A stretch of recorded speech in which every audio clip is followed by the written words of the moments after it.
সুপ্রিয় দর্শক, সংবাদ পর্যালোচনামূলক অনুষ্ঠান প্রাণফুটা নিউজ এন্ড ভিউজে আপনাদের সবাইকে স্বাগত জানাচ্ছি। সঙ্গে আছে আমি হাসান আহমেদ চৌধুরী কিরণ।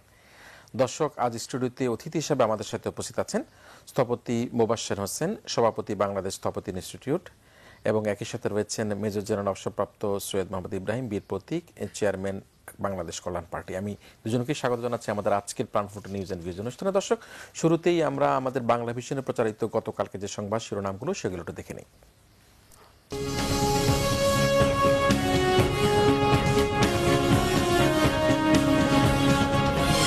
গুপ্ত হত্যায় নেমেছেন খালেদা জিয়া, অভিযোগ প্রধানমন্ত্রী শেখ হাসিনার, বলেছেন সফল হবে না এদেশকে জঙ্গি রাষ্ট্র প্রমাণের অপচেষ্টা।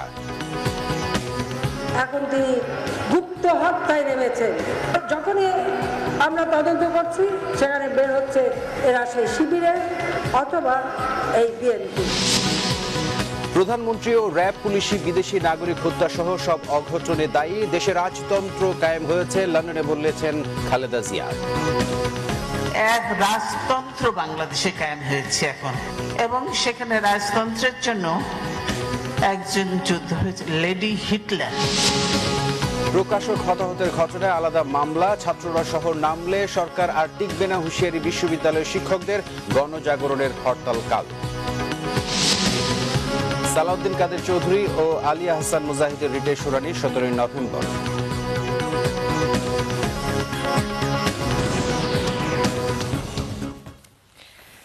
দর্শক, আমরা প্রধান শিরোনামগুলো দেখলাম। শিরোনামের শুরুটাই যেটা ছিল মাননীয় প্রধানমন্ত্রীর যে ভাষণ অনুষ্ঠিত হয়েছে, আমরা সেই ভাষণের অংশ দেখেছি, এবং যিনি একসময় প্রধানমন্ত্রী ছিলেন লন্ডন থেকে, তার সেই ভাষণের অংশ আমরা দেখেছি। এবং একই সাথে সবচেয়ে দুঃখজনক এবং হৃদয় বিদারক ঘটনা যেটি গত পরশুদিন ঘটেছে, সেটি হচ্ছে যে প্রকাশককে হত্যা এবং 3 জনকে হত্যার চেষ্টার যে বিষয়টি। এই 3টি শিরোনামই প্রধান শিরোনাম ছিল। আমি মোবাশ্বের ভাই আপনাকে দিয়ে শুরু করতে চাই। সেটি হচ্ছে, আপনি দেখেছেন যে আমাদের দেশে ব্লেম গেমের বিষয়টা কিন্তু এখনো পর্যন্ত শেষ হচ্ছে না, বরঞ্চ দিনে দিনে বেড়েই চলছে। আমরা মাননীয় প্রধানমন্ত্রীকে দেখেছি তার ভাষণের মধ্যে তিনি বলেছেন যে জেল হত্যা দিবসের যে অনুষ্ঠানটি, সেখানে বলেছেন যে সাম্প্রতিক হত্যাকাণ্ডের জন্য বিএনপি চেয়ারপারসন বেগম খালেদা জিয়াই দায়ী, তিনি বিদেশে বসে গুপ্ত হত্যা করছেন। আবার বেগম জিয়া সেখান থেকে বলছেন যে বাংলাদেশে যত হত্যাকাণ্ড হচ্ছে তারা র্যাব, পুলিশ, সরকার এদেরকে দায়ী করেছেন। কিন্তু যে যিনি মারা গিয়েছেন তার বাবার যে হৃদয়ের ক্ষত, আমরা প্রফেসর আবুল কাশেম ফজলুল হক স্যারের কথা বলছি, সেই হৃদয়ের ক্ষত কিন্তু শুকাচ্ছে না। আমরা নানাভাবে তাকে আঘাত করছি। আমরা দেখতে পাচ্ছি রাজনীতিবিদরাও, একজন বিশিষ্ট রাজনীতিবিদ দেখেছি আওয়ামী লীগের নেতা, তিনি কিন্তু বলেছেন যে কেন তিনি পুত্র হত্যার বিচার চাচ্ছেন না, কারণ তার দলের মতাদর্শ লোকদেরকে হয়তো কাঠগড়া দ্বারা করা। এই যে নানাভাবে ব্লেম গেমের মধ্যে যিনি পুত্র হারাচ্ছেন, যিনি পিতা হারাচ্ছেন, বা যিনি সন্তান হারাচ্ছেন, তাদের কিন্তু যাবার কোনো জায়গা পাওয়া যাচ্ছে না। এই সার্বিকভাবে দেশের এই যে আইন শৃঙ্খলা পরিস্থিতি বা রাজনৈতিক যে ব্লেম গেম বিষয়টাকে আপনি কিভাবে দেখছেন? দেখেন, প্রথমেই বিচার ব্যবস্থা এবং জনগণের অবস্থান, এগুলো যদি আমরা একটু পর্যালোচনা করি, অদ্ভুত জিনিস দেখতে পাবো। পৃথিবীর কোথাও আপনার বিচার ব্যবস্থা যদি সঠিক না হয় বা বিচারের সময় যদি ক্ষেপণ না হয়, তাহলে এক ঘটনা ঘটবে, আর যদি সময় বেশি হয় তখন মানুষ নিজের হাতে বিচার নিয়ে নেয়। আমি একটা এক্সাম্পল দিতে পারি। আমি নিজে কয়েকবার এই কথাটা বলেছি যে দেশের সিটিং প্রাইম মিনিস্টারের উপরে হত্যা করার যে প্রচেষ্টা চালানো হয়েছিল এবং তার দলীয় অনেক জ্ঞানীগুণী ব্যক্তি নিহত হয়েছিলেন, সেই বিচারটি কি শেষ হয়েছে? 11 বছরে যদি সেই বিচার শেষ না হয়, আমি এর আগেও বলেছি, আবারও বলি, আমার সন্তানকে যদি কেউ হত্যা করে, আমি কিন্তু কোনো বিচার চাবো না, আমি নিজেই বিচার করার চেষ্টা করব। জায়গা জমি বিক্রি করে মাস্তান দিয়ে বিচার করার চেষ্টা করব। কারণ 11 বছরেও যদি প্রধানমন্ত্রীর বিচার কেউ শেষ করতে না পারে এবং প্রধানমন্ত্রী স্বয়ং ব্যর্থ হন, তাহলে মানুষ কি জন্য এই বিচারের কাছে যাবে? বিচার তো আপনাকে সাথে সাথে পেতে হবে। আরেকটা জিনিস আমার খুব দুঃখ লাগে, রাষ্ট্রের প্রধান যখন বলে যে অমুক এই হত্যাকাণ্ডটি করেছে, আমি সাথে সাথে ধরে নেই তার কাছে সাফিসিয়েন্ট ডকুমেন্ট, এভিডেন্স রয়ে গেছে। যদি এভিডেন্স, ডকুমেন্টস রয়ে যায়, তাহলে তার বিরুদ্ধে কেন হুলিয়া জারি করা হচ্ছে না? তার সহায় সম্পত্তি কেন ক্রোক করা হচ্ছে না? আমি মোবাশ্বের নাম যদি কেউ বলতো, সরকারের উচ্চ পদস্থ কর্মকর্তা, যে উনি একজন মার্ডারার, উনি এই করেছেন এই করেছেন, আমি কি আজকে আপনার এখানে বসে থাকতে পারতাম? আমাকে কিন্তু সাথে সাথেই জেলখানায় নেওয়া হতো।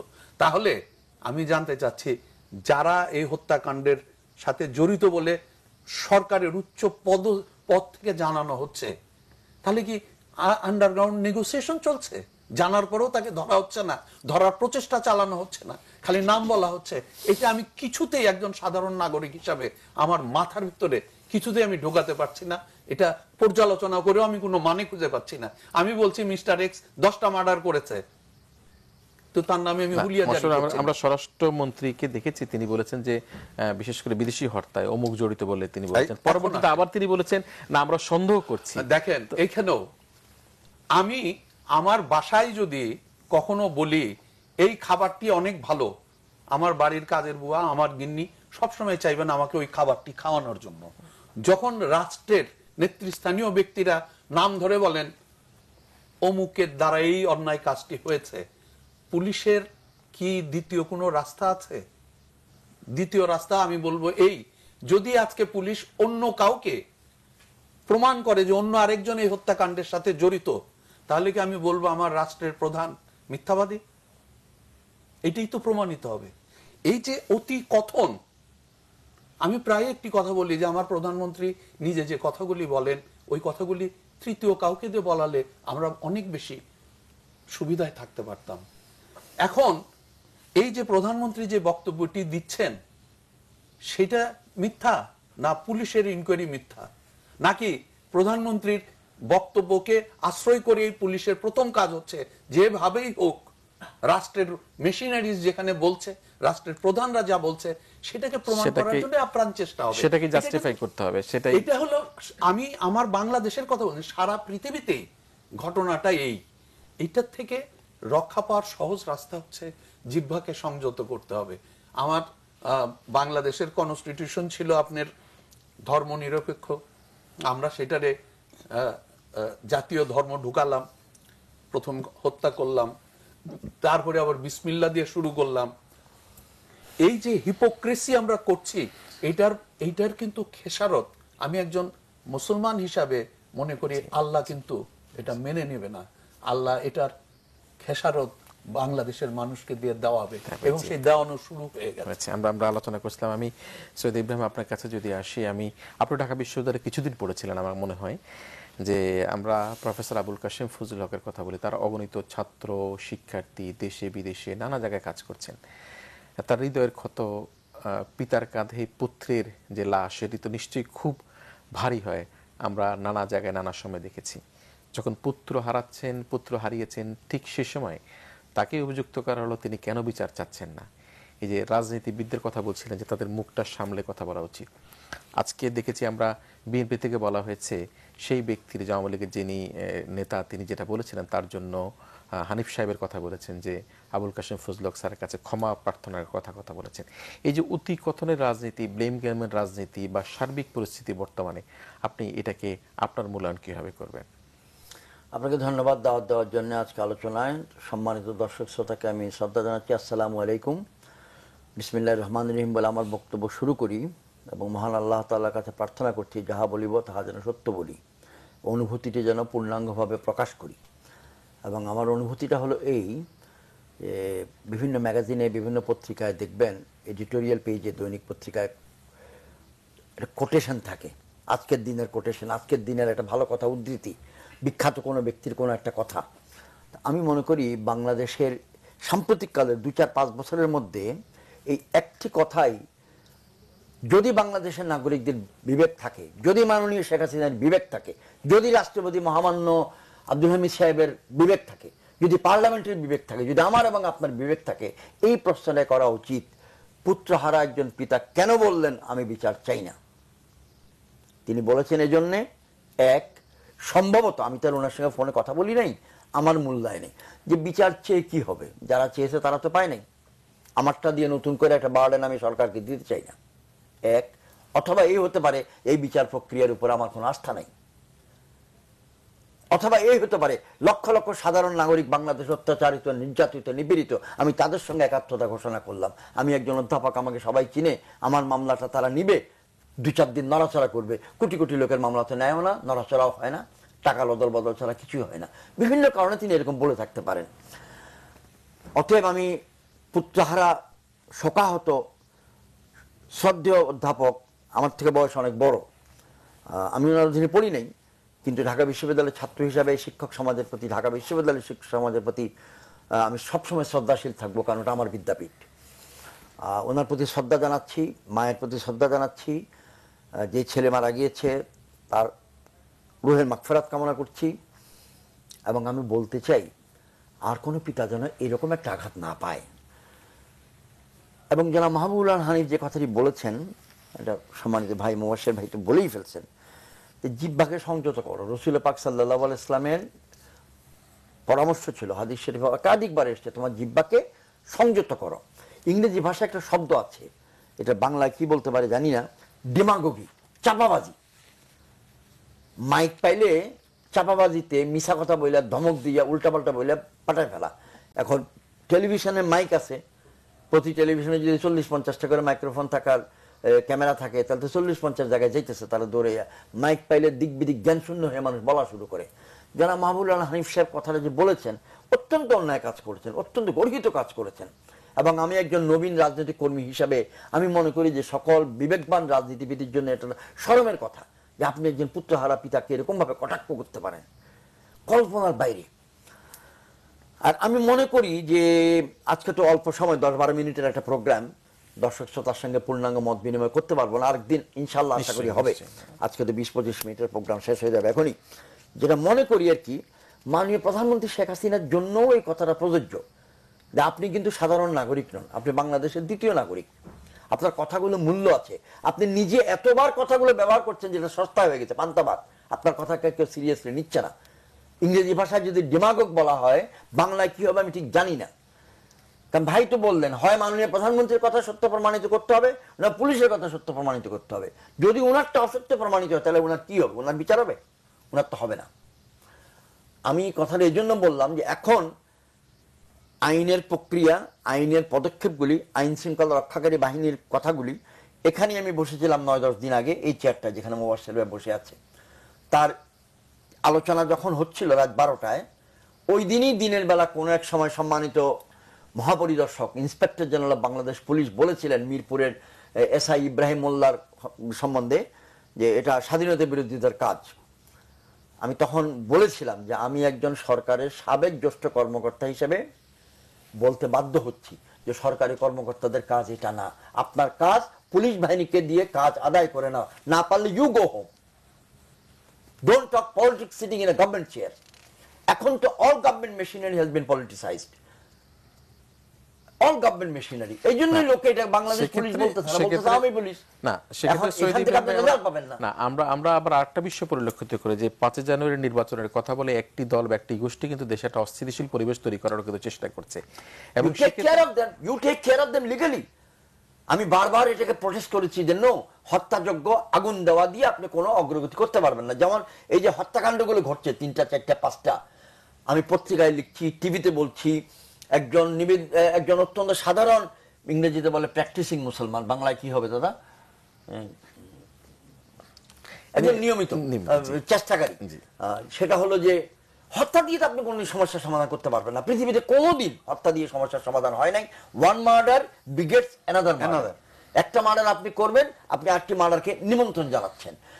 এবং মার্ডার গুলো করতে দিয়ে পুলিশ বাহিনী বা আইন শৃঙ্খলা রক্ষাকারী বাহিনী কিন্তু জনগণের প্রতি অবিচার করছে যে তোমরা এই প্রক্রিয়াগুলোকে ঠেকাতে পারছো না বলেই এই কাজটা হচ্ছে। হ্যাঁ, আমি তো আবেদন করতেই থাকবো। সরকারের বাইরে যারা রয়েছেন তাদেরকেও কিন্তু সরকারকে সহযোগিতা করার একটা দায়িত্ব জায়গা রয়েছে। এই জায়গায় কিন্তু এই যে সরকারকে সহযোগিতা করতেছি আপনার সামনে টেলিভিশন টক শোর মাধ্যমে আবেদন করে মাননীয় প্রধানমন্ত্রী আপনি বাক সংযম করেন, এটা তো সরকারের প্রতি সমালোচনা। আমাকে তুমি মেরেও ফেলতে পারে। তুমি একটা বাচ্চা ইব্রাহিম আজ পর্যন্ত নির্বাচনে যেত নাই, কল্যাণ পার্টি একখান করে ফারুক করে আমার উপদেশ দাও, বঙ্গবন্ধুর কন্যা আমি। কিন্তু আমি তো একজন নাগরিক হিসেবে বলতেই পারি, উনার শুভাকাঙ্ক্ষী হিসেবে বলতেছি, আমি রণাঙ্গনের মুক্তিযোদ্ধা। এটা মনে রাখতে হবে, যতদিন আমি না মরি আপনাকে মনে রাখতে হবে যে 2.5 লক্ষ মুক্তিযোদ্ধা বন্দুকটা হাতে নিয়ে বাংলাদেশ স্বাধীন করেছে, তাদের কথা আপনাকে শুনতে হবে, মানতে হবে। নিশ্চয়ই মাননীয় প্রধানমন্ত্রী নিশ্চয়ই সবকিছু শুনেন এবং বিবেচনা নিয়ে কাজ করবেন। মাননীয় প্রধানমন্ত্রীকে তো আমি 1000বার সালাম দিব। উনি টক শো নিয়ে একবার যোগ করছিল, আধা মিনিট লাগবে। 12ই ডিসেম্বর 2009 চট্টগ্রাম সেনানিবাসে বললাম মাননীয় প্রধানমন্ত্রী আজকে আপনার ভাষণটা আজকে প্যারেডটা খুব সুন্দর হয়েছে, আপনাকে অভিনন্দন। বলে আমাকে অভিনন্দন দিবেন কেন, প্যারেড তো করছে সৈনিকেরা। দেখলাম কথাটা তো ভালোই বলছে, ঠিকই। বলে মাননীয় প্রধানমন্ত্রী আজকে আপনার ভাষণটা খুব সুন্দর হয়েছিল। বলে হ্যাঁ, এটার জন্য আপনাকে ধন্যবাদ যে আপনি অ্যাপ্রিসিয়েট করলেন। এরকম অ্যাপ্রিসিয়েট 2-4টা যদি টক শোতে করেন, তাহলে টক শো গুলো শুধু টক হয় না, একটু মিষ্টিও থাকে। নিশ্চয়ই আমরা সেটাই আপনাদের কাছ থেকে প্রত্যাশা করি যে আপনারা শুধুমাত্র এক চোখে হরিণের মতন একরকম না, আমরা বাংলাদেশের নাগরিক, আমরা বাংলাদেশকে পছন্দ করি। আপনাদেরকে দু চোখ দিয়ে কিন্তু দেখতে হবে এবং সেই প্রত্যাশা করছি। কিরণ ভাই আপনি তো 4টা লাগাইছেন, আমিও 4টা লাগাইছি। জি জি জি, আমরা ভাইয়েরও আছে। আজকে 3 দিনের আমরা নিশ্চয়ই শুধু সমালোচনা না, কনস্ট্রাকটিভ একটা বিষয় নিয়ে গঠনমূলক সমালোচনা। দর্শক একটা ছোট বিরতি নিচ্ছি, বিরতির পর আমরা আবার ফিরে আসবো আপনাদের কাছে। নিশ্চয়ই আপনাদের দুজন যে সজ্জন অতিথি আজকে আমাদের সাথে আছেন, তারা আবারও আপনাদের সাথে মিলিত হবেন তাদের নানা কথা নিয়ে। নিশ্চয়ই আপনারা আমাদের সাথেই থাকবেন। থাকার জন্য ধন্যবাদ জানাচ্ছি। আমরা আবারও ফিরে এসেছি আমাদের দুজন প্রিয় অতিথি নিয়ে, একজন রাজনীতিবিদ এবং যিনি রাজনীতির সাথে সংশ্লিষ্ট নেই কিন্তু সমাজ এবং আমাদের নানা রকম অনুঘটনের সাথে সম্পৃক্ত মোবাশ্বের ভাই, তিনি আছেন আমাদের সাথে। আমরা আবার আপনাকে দিয়ে আলোচনা করতে চাই। আমরা জেল হত্যা দিবস এবং যেটি একেবারে এই জাতির জন্য অত্যন্ত একটা কলঙ্কময় ছিল, বঙ্গবন্ধুর 15 আগস্টের হত্যার পরপরই যাদেরকে ধরে নিয়ে যাওয়া হয় তাদেরকে জেলে হত্যা করা হয় এবং এই পরবর্তী সময় নভেম্বর মাসটা নিয়ে কথা বলছি, পরবর্তী সময় 7ই নভেম্বর আরেকটি বিশেষ দিন হিসেবে আছে। এই যে জেল হত্যার যে ঘটনাটি ঘটেছে এবং কারা কারা ঘটিয়েছে, নিশ্চয়ই কোনো না কোনোভাবে সেটি আমরা আবিষ্কার করতে পেরেছি। বিচার প্রক্রিয়া বোধহয় শেষের দিকে আছে, যদিও পুরোপুরি শেষ হয়নি। এই সার্বিক অবস্থায় আমাদের ঘৃণিত কর্মকাণ্ড নিয়ে আপনার বিশ্লেষণটা কি হতে? আমার সিম্পল বিশ্লেষণ যে দেখেন, এই হত্যাকাণ্ডের মূল নায়ক কে ছিল? যে ব্যক্তিটি বঙ্গবন্ধুর সবচেয়ে প্রিয় ছিল। আমি এই কথাটা এই জন্যই বলছি, বঙ্গবন্ধু একসময় বলেছিলেন আমার চারপাশে চাটার দল, অর্থাৎ পৃথিবীর একজন রাষ্ট্রনায়ক কত দুঃখে এই কথাটি বলে। কারণ আমার চারপাশে চাটার দল মানে হলো আমার দলেরই একটা বিশেষ অংশ চাটে। এই চাটতে চাটতে তারা হয়েছে রাক্ষস, রাক্ষস থেকে হয়েছে ফ্র্যাঙ্কেনস্টাইন। এই ফ্র্যাঙ্কেনস্টাইন কিন্তু এখন আমার প্রধানমন্ত্রীর চারপাশেও আছে। আমার দৃঢ় বিশ্বাস, আমি সব সময় মনে করি যে এরকম 2-4টা খন্দকার মোস্তাক আমার দলের ভিতরে আছে, যাদের কারণে এই দুর্ঘটনাগুলি ঘটছে।